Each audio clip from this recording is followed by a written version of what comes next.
Man, this bitch need some caution. Can't take it off.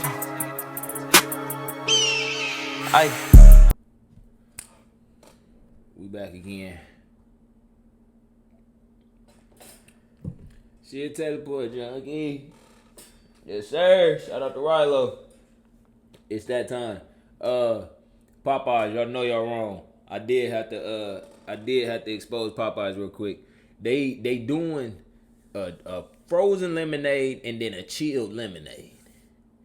One of them bitches is only ice. One of them bitches is just lemonade with ice in it. So it's a lemonade.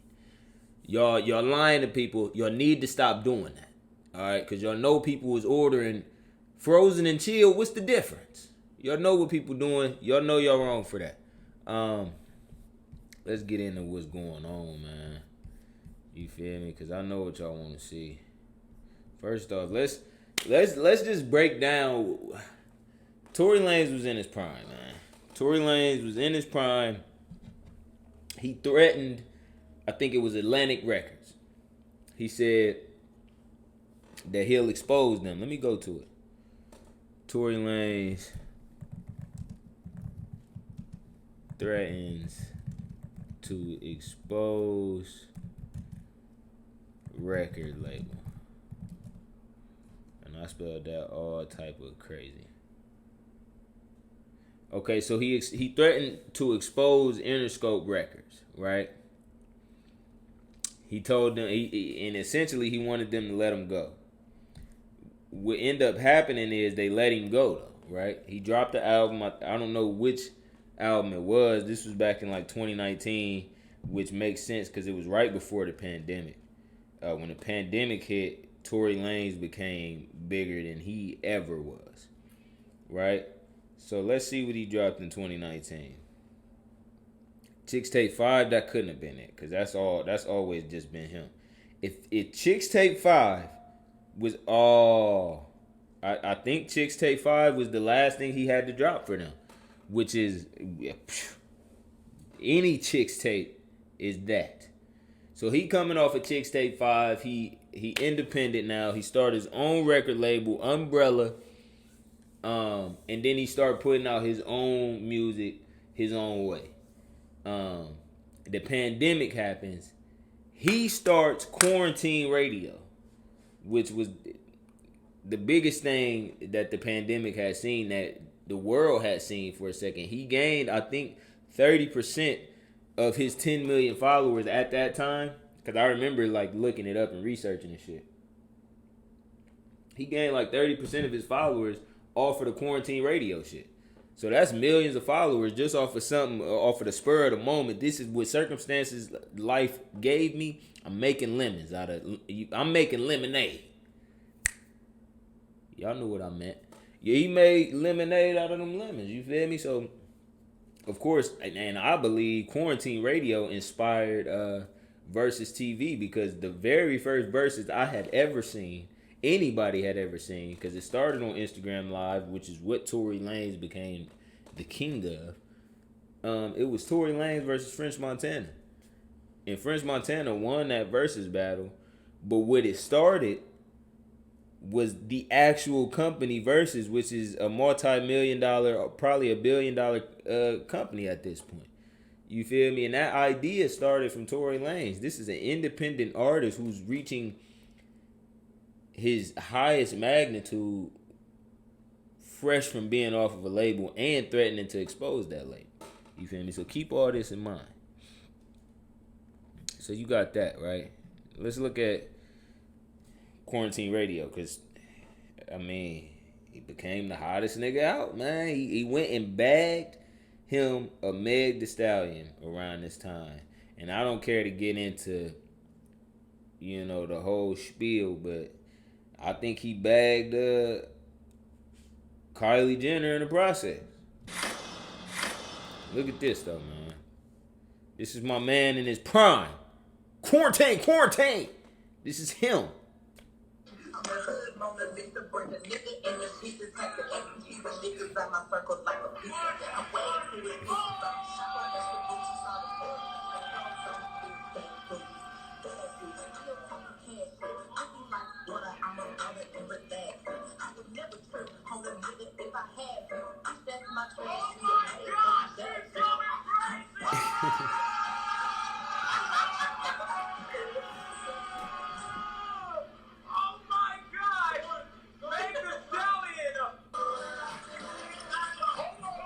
it was all good just 3 years ago.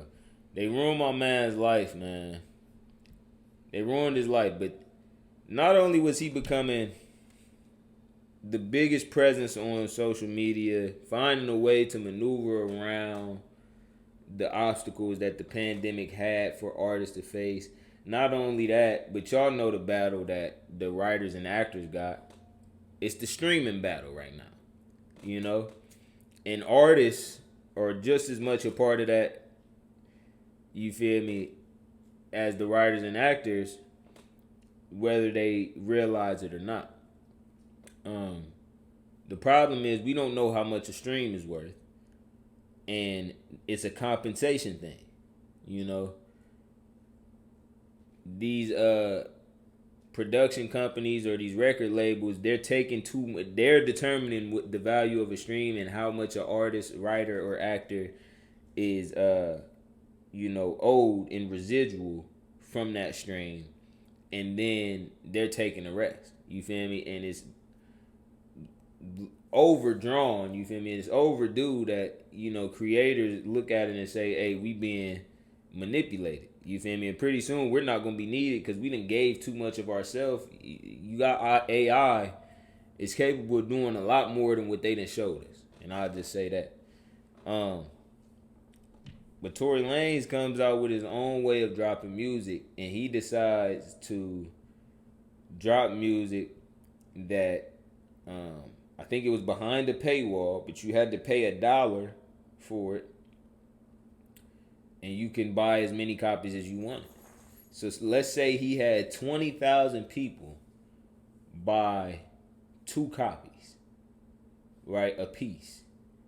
That would be $40,000 that he made off of them 20,000 people. Now it's no telling how many people bought an album for $1. I'm gonna be honest with you, there's no telling. So he probably made a fat ass bankroll off of that. But what it rolled into was because it was around the NFT wave, and what his fans were then able to do after buying a copy of his music for $1. Mind you, this music isn't open to the public, so only people that purchase that music for $1 have access to that music. And what they want to do with it, they can do, but only those people have access to it. But as time goes on, they own this music that it can depreciate or appreciate in value, but it's determined off of you now. It's not determined off of Apple Music, Interscope Records, or any of these other places, Atlantic, none of that. You feel me? So Tory Lanez had cracked the code, and he got the middleman out of the operation and did business strictly with his fans. And I want y'all to hear from him so y'all can kind of understand the trajectory that he was on. These, right? I sold these shits to my fans for $1. People came, some people bought 20, some people bought 5, some people bought 60.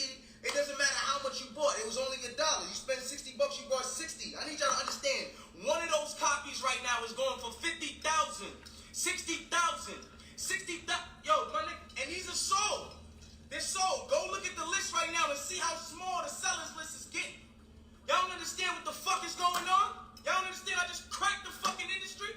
Y'all don't understand I just cracked this shit? I just cracked this whole shit. It's cracked. It's over. I cracked the whole shit.